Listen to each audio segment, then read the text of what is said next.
I want to affirm one basic fact that health, as we say in Kenya, is not a privilege for those who can afford. It is a right for every citizen.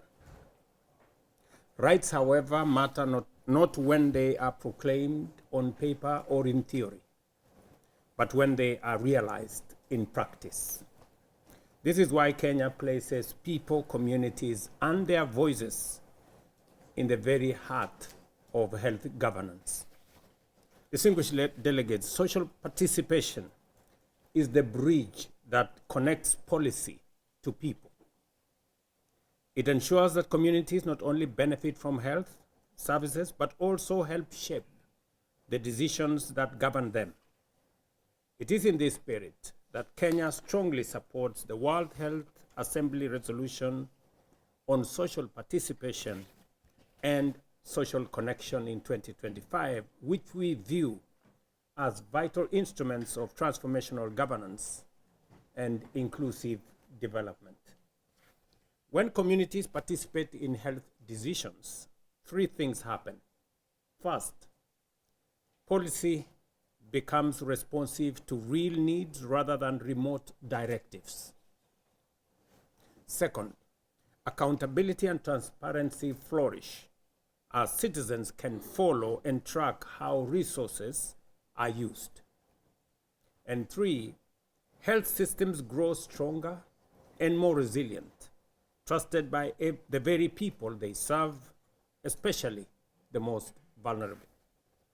In Kenya, this is how we ensure that expectant mothers has access to essential antenatal care, that every child receives life-saving vaccines, and that families are supported in confronting the rising burden of non-communicable diseases.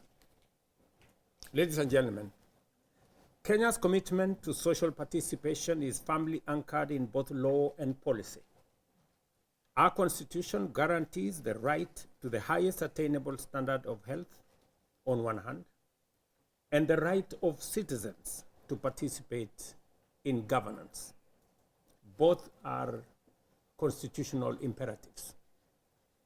The Public Finance Management Act embeds citizen input in budget making, including in health, while in the Health Act outlines mechanisms for community engagement in service delivery. We're also aligning policy with action.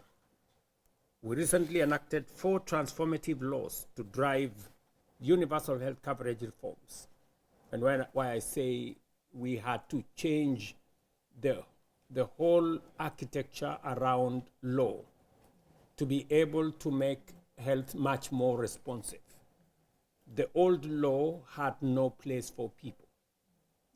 The old law did not give voice to the vulnerable and to the people at the margins.